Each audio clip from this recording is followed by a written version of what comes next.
अस्सलाम वालेकुम नाजरीन, शाहिद चौधरी ऑफिशियल के साथ मैं हूं आपका मेज़बान अब्दुल्ला तनवीर। नाजरीन, एक खबर हमें मौसूल हुई है, अभी इसकी कंफर्मेशन नहीं है, लेकिन खबर में जो चीज़ें लिखी हुई थी मैं चाह रहा था कि मैं आपसे लाजमी शेयर करूं। ज़री सी बात है, तरक्की के इस दौर में हर यूट्यूबर कंटेंट क्रिएटर की भी यही कोशिश होती है कि हम खबर को सबसे पहले पेश करें। इसी तरीके से हमें भी एक ये टिकर आया है, मौसूल हुआ है। मैं चाह रहा था कुछ जो चीज़ें हैं वो आपसे भी शेयर कर दूँ, लेकिन अगर ऐसा हुआ है तो इसके ऊपर क्या एक्शन लिया जाना चाहिए ये तो शाहिद चौधरी साहब बताएंगे। लेकिन कुछ इजाफी मालूमात मैं आपको बताता चलूं कि विहाड़ी के थाना सीतलमाड़ी में तकरीबन 2 नौजवान लड़के थे, जिनमें से एक 23 साला जिशान था, जिसको पुलिस की जानिब से फेक एनकाउंटर करके मार दिया जाता है, कत्ल कर दिया जाता है, और उसका जो कज़न था 24 साला शहबाज, उसको जख्मी कर दिया जाता है। अच्छा जी, उसके बाद क्या होता है नाज़रीन के मुल्तान हाईकोर्ट के हुक्म पर सीसीडी के डीएसपी राशिद, सीसीडी के डीएसपी राशिद, एसएचओ शाहिद, उसके बाद कांस्टेबलान हजरात में से असद, जहूर, इबरार, अकमल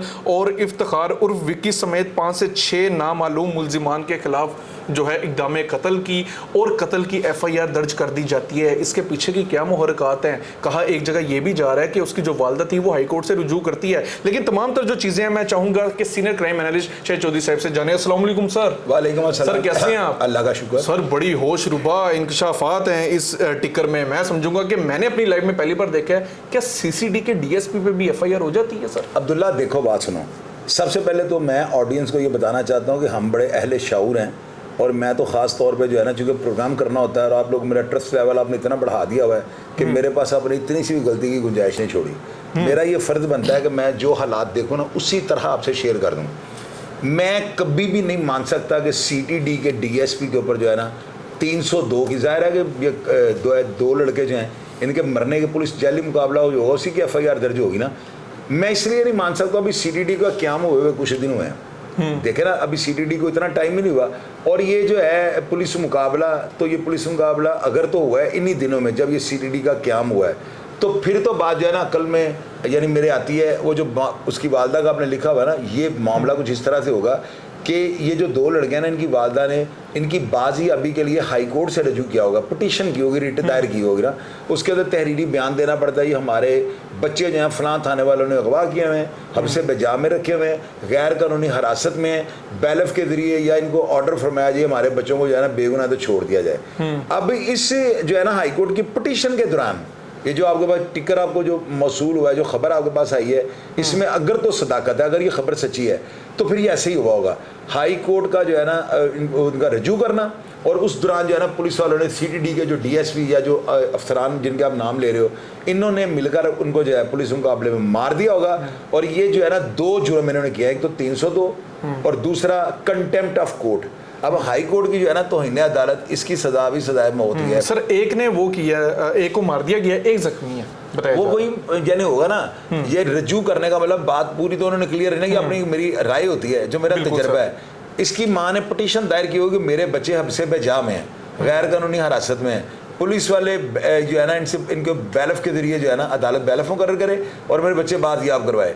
तो उसी दौरान वो बच्चे जो है ना पुलिस मुकाबले में मर गया, तो दूसरे को जख्मी कर दिया गया। एक सवाल उठ रहे इस वाक़े के बाद, क्या ऐसा मुमकिन है कि सीसीडी के खुसूसी तौर पे डीएसपी जो हजरात होते हैं जितने भी हैं वो तौहीन अदालत कर दें? ओए अल्लाह के बंदे, तौहीन अदालत जो है ना, ये हाई कोर्ट का, कोई हाई कोर्ट आपको बुलाता है ना, आप नहीं जाते, तौहीन अदालत आपके लग जाती है। हाई कोर्ट आपको शोकत नोटिस दे सकता है। आपके डीआईजी के जब फॉरवर्ड होकर नीचे आता है ना कि शोकत नोटिस हो, तो इनको जवाब पर बनाना नहीं आता। अगर वो लिखते ना हाई कोर्ट के पैरा वाइज कमेंट्स में शोकत नोटिस का जवाब दें, तो बड़े से बड़ा इंस्पेक्टर शोकत नोटिस का जवाब नहीं दे सकता। ये मेरे जैसों के पास आया तो जवाब बना दो, ये पैरावाइज कमेंट से उन्होंने मांगे मैं, यानी उन्होंने एलिगेशन हाईकोर्ट लगाता ना, एक तो तब भी आप बताओ आप यहाँ पे क्यों नहीं आए, एक होता है वो पैरावाइज कमेंट्स बना के भेजते हैं कि जवाब दो, एक एक चीज पैरावाइज कमेंट्स जो है ना हम इनका जवाब दो। तो ये शोकत नोटिस पढ़े लिखे इंस्पेक्टर नहीं बना सकते। ये मेरे पास कहीं है शाहिद साहब, शोकत नोटिस है डीएजी, कितना मुश्किल होता है सर, बड़ा मुश्किल, नहीं इनसे जवाब बनते, गोंगे मार जाते हैं। बिल्कुल सर। अच्छा, अब आपको मैं ये बताता हूँ, डीएसपी के ऊपर जो एफआईआर दर्ज हुई है ना हाई कोर्ट के हुक्म से, या उन्होंने ऑर्डर किया कि वो एफआईआर दर्ज करें, एफआईआर भी पास होती ना तो ज़्यादा मज़ा आना था, फिर ज़्यादा ऑथेंटिक बात होनी थी।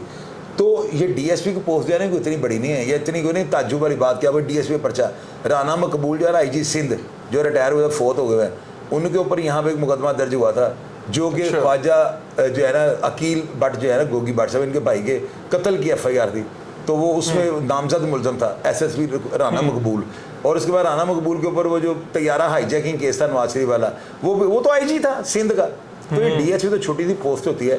तो हाईकोर्ट जो है ना, हाईकोर्ट साहब है, हाईकोर्ट का नाम आइंदा जब भी लेना ना हाईकोर्ट साहब कह के नॉट अ बिग डील हो सकती है। वो हाईकोर्ट से आगे हाई कोर्ट यानी कोर्टों की हाई है वो, तो वो उनके आगे ये DIG SP उसपी ये सब कुछ भी नहीं। अच्छा सर, मजीद एक चीज़ बताइएगा, हमारे नाजरीन को भी बल्कि मुझे भी बताइएगा, ये रिट पिटीशन क्या होता है? यार रिट पिटीशन होती है ना कि बर वक्त आपने जो है ना कोर्ट से रब्ता कर रही है, आप रिट मुख्तलिफ किस्म की होती है ना, इसमें एक साम है, एक होती है कि आपकी जगह पे किसी ने कब्जा किया, आपने पिटीशन दायर कर दिया, एक पुलिस वाले घर में आकर महिला फैडी बातें आती हमसे बजा में किसी को वाले वो अलग यानी पिटीशन की नोयत होती है। पिटीशन बेसिकली एक दरखास्त होती है, ठीक है, आपने एक दरखास्त ली है, मेरे साथ ये जुल्म जबर हुआ है, आपका वकील हाई कोर्ट में वो जमा कराता है, रजिस्ट्रार वो फॉरवर्ड करता है फलां जज के पास लग गई है, जज के पास आप जाते हैं, उस बात के ऊपर बहस होती है, आपका वकील वहाँ पे कहता है कि ये हमारा जो है ना जुल्म हुआ है, ये जो भी हमारी दाद रसी है इस दरखास्त के मुताबिक की जाए, इसको रिट कहते हैं। और ये रिट जो होती है ना हाई कोर्ट की अगर हो जाए ना, इसके दौरान पुलिस वाले ने जब भी पुलिस मुकाबला किया हाई कोर्ट ने उनको घुमा के रख दिया लाटू की तरह, वो जो कहता होता मैं इनका चीरू पाड़ा हाई कोर्ट करके रख देगा। और अगर इन्होंने ऐसे ही हिरासत में बच्चा मारा है तो बहुत बड़ा जुल्म किया है। मैं तो ये कहूँगा इनको पुलिस वालों को ऐसे जितने भी कोई बड़े से बड़ा भी अफसर गलती करता है उसको उल्टा लटका देना चाहिए, इनकी वर्दियाँ खींच इनको हवालात में बंद कर देना चाहिए, इनकी जो बाजुओं पीछे बांध देने चाहिए और इनको हवालात के साथ रस्सी बांध के ऊंचा कर देना चाहिए अगर इन्होंने ऐसे किया तो। बिल्कुल सर, सही तो कह रहे हैं। मुझे सिर्फ हैरानगी होती है, लोग हमें भेज देते हैं आगे तस्दीक उसकी करते नहीं है, हमें इस तरह की बेशुमार वीडियोज आती है, हम क्या करें। अभी जो हमें आया हमने देखे ना वो तरक्की की रेस में हमने आपको बता भी दिया, लेकिन मुझे मजा नहीं आ रहा बताने का ना। अगर ये इसकी FIR भी आप साथ भेज देते, हम FIR के ऊपर मुद्दई का नंबर पढ़ते, उसके बाद मुद्दई से कांटेक्ट करते, फिर हम आपको बताते मैंने इनका पोस्टमार्टम करके रख देना। बिल्कुल, बड़ा मजा जो इतला आती है आपको साथ शेयर कर। बिल्कुल सर, बिल्कुल नाजरीन, क्योंकि हमें सिर्फ ये टिकर मौसूल हुआ है, मैंने कहा चलें ये भी सर से पूछ ही लिया जाए लाजमी, और क्योंकि हमें ना तो इसकी FIR मौसूल हुई है ना किसी शख्स से हमारा रब्ता हुआ है, तो ये सारा जो हमारा प्रोग्राम था एक इफ की बेस पे था कि अगर ऐसा हुआ है तो बहुत गलत हुआ है, लेकिन ये जो कंफर्मेशन होगी ये आप ही लोगों ने करनी है। कमेंट सेक्शन में लाजमी बताइएगा, और अगर कोई उनमें से कोई मुद्दई देख रहा है, अगर उसका कोई जानने वाला देख रहा है, तो हमारा इस केस के मुद्दई से लाजमी रब्ता करवाइएगा। इंशाल्लाह ताला मजीद कंफर्मेशन करके we will try our best, हम आपके सामने हर चीज़ को खोल के मनोहन प्रेजेंट कर देंगे। तब तक के लिए अपने मेज़बान अब्दुल्ला तनवीर को इजाज़त दीजिए। अल्लाह निगहबान।